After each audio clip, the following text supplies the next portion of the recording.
na ang kasamang 7 security escort. Hindi yun naiwasan, frontal talaga. Pag-iwas yun, nandito ang phone namin. Yan. Okay. Mabilis masyado. Siguro estimate mga 140 kapensars, no? Ganun ang speed. Rumisponde sa aksidente ang 46th Infantry Battalion. May kakonvoy na 7 iba pang sasakyan ang pick-up nang maaksidente ito. Kabilang sa mga sakay ng iba pang sasakyan, ang mga kaalyado sa politika ni Maguindanao Governor Ismael Toto Mangudadato. Galing daw noon ang grupo sa isang pagtitipon. Kaya naman akala raw ng mga aksidenteng security escort, tinangka silang tambangan. Sa ngayon, hindi pa alam kung sino ang may-ari ng sasakyang iniwasan nila. Ayon sa militar, umabot na sa 11 ang naitalang aksidente sa nasabing highway nitong linggo lamang. Para sa unang balita, Oscar Oida, reporting. I am ready. Serbisyong totoo ng GMA News. Mga kapuso, alamin natin kung nasaan na ang low pressure area mula sa ating resident meteorologist na si Ginoong Nathaniel Cruz. Mangtani, good morning. Salamat, Rhea. Hindi pa bagyo pero isa ng active low pressure area ang sama ng panahon na narito sa may silangan ng Luzon. Malaki po ang posibilidad at maaaring ngayong araw na ito ay magiging isang ganap na itong bagyo at tatawagin nating Ferdy. Dahilan po sa ito ay nasa karagatan, kaya po itong low pressure area na ito ay mataas ang posibilidad na maging isang ganap na bagyo. Ayon sa Pag-asa, huling namataan ng active LPA sa layong 640 kilometro dito sa may silangan ng Kasiguran, Aurora. At ito po ay kasalukuyang kumikilos pa hilagang kanluran at posibleng ito ay tumama dito sa may northeastern tip ng Cagayan. Pero ito po ay ating babantayan dahil sa mga susunod na oras ay posibleng magkaroon ng pagbabago dito sa kanyang tinatahak na direksyon. At dahil sa lawak ng sirkulasyon nitong active low pressure area, ay ramdam na po ang epekto nito sa maraming bahagi ng ating bansa. Kaya makikita nyo dito sa ating rainfall forecast, yung pong mga kulay dilaw at kulay pula ay unti-unti nang mararamdaman, lalong-lalo na dito sa may Luzon o dito po sa may eastern section ng Luzon kasama ang eastern Visayas at magkakaroon din po ng mga pag-ulan sa natitirang bahagi ng Luzon hanggang dyan sa may Visayas at buong Mindanao.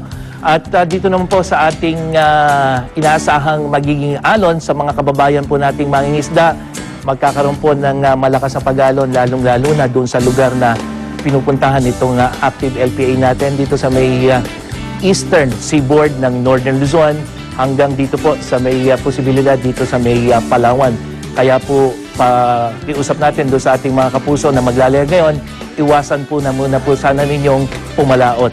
At dito sa Metro Manila, mula po umaga hanggang gabi ay mataas ang posibilidad ng pagulan. Makikita natin yung unti-unting pagtaas ng porsyento ng pagulan, 70%, 100% po pagdating ng gabi. At yung ating init factor, lalong-lalo na pagdating ng tanghali, 36 degrees yung init factor natin, kaya po maalinsangan ang lagay ng panahon kahit po mataas ang posibilidad ng pagulan. At sa ibang bahagi naman ng Luzon, mataas po ang posibilidad ng pagulan mula Baguio hanggang dyan sa may Puerto Princesa at mataas po yung inaasahan nating dami ng ulan. At dito naman sa Kabisayaan ay mataas din ang posibilidad ng pagulan mula dito sa Boracay, Ormoc hanggang dyan sa Tacloban at medyo mataas po yung dami ng ulan, lalong-lalo na dito sa may Boracay hanggang dyan sa may Cebu. At sa Mindanao naman ay mataas din ang posibilidad ng pag-ulan, 100% sa maraming lugar sa Mindanao. At yung dami ng ulan, inaasahan din natin yung mataas, lalong-lalo na dyan sa Zamboanga. Ano man ang panahon, magplano, magsiguro, makibalita sa GMA Weather.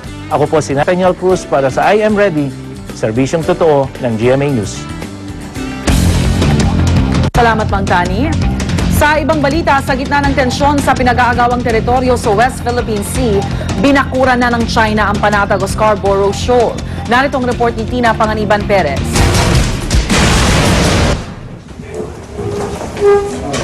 Tinawag mang technical glitch ng ASEAN Summit host na Cambodia ang pagkamatay ng mikropono ni DFA Secretary Albert Del Rosario nang simulan niyang talakayin ang isyu ng seguridad sa West Philippine Sea. Ayon sa ilang diplomat na nakausap ng Reuters, posibleng paraan daw ito para di mapag-usapan ang isyu. Pinabulaanan din ng ating Department of Foreign Affairs ang ulat na pumangit ang mood sa pulong nang ipilit daw ng Pilipinas ang paglalabas ng ASEAN ng mas matapang na posisyon laban sa China.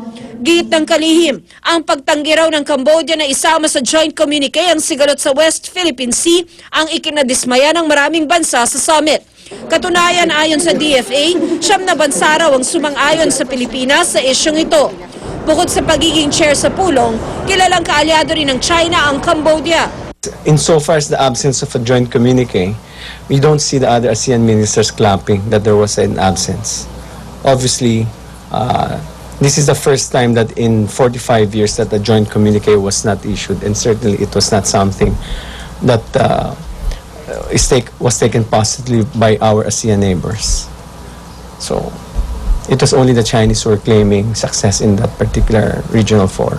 Ang Foreign Minister ng Indonesia nga, nagsimula ng magsagawa ng konsultasyon kaugnay sa issue at unang kinausap ang ating Foreign Affairs Secretary. What he wants to happen is that through these consultations, he's able to come up with a unified position on this issue.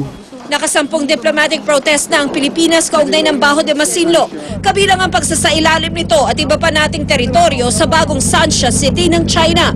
Pero imbis na matinag, sinimulan pang bakuran ng China ang Baho de Masinloc gamit ang ilang lubid, fishing net at mga buwi o pampalutang. The Philippines has already filed a protest against the establishment of Sanxia City, which has jurisdiction or whose jurisdiction extends to the Kalayaan Island Group and also Baho de Masinloc. So this violates our sovereignty and our sovereign rights. Para sa unang balita, Tina Panganiban Perez reporting. Samantala mula sa Yongshu Reef o tinatawag ng Pilipinas na Kagitingan Reef, lumipat ang 30 fishing vessels ng China sa Zubi Reef para doon mangisda. Nakabundot sa mga fishing vessel ang isang patrol vessel ng China para bigyang proteksyon ang mga mangingisda.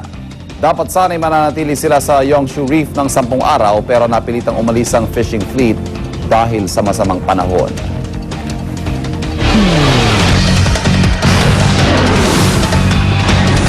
Lalaki kumakain lang ng balot, patay. Matapos barilin ng riding in tandem sa Quezon City. Ng kanilang kampyonato sa London.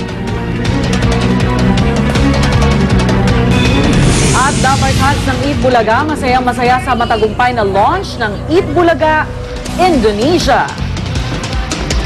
Wag pa huli, tutok lang sa unang balita.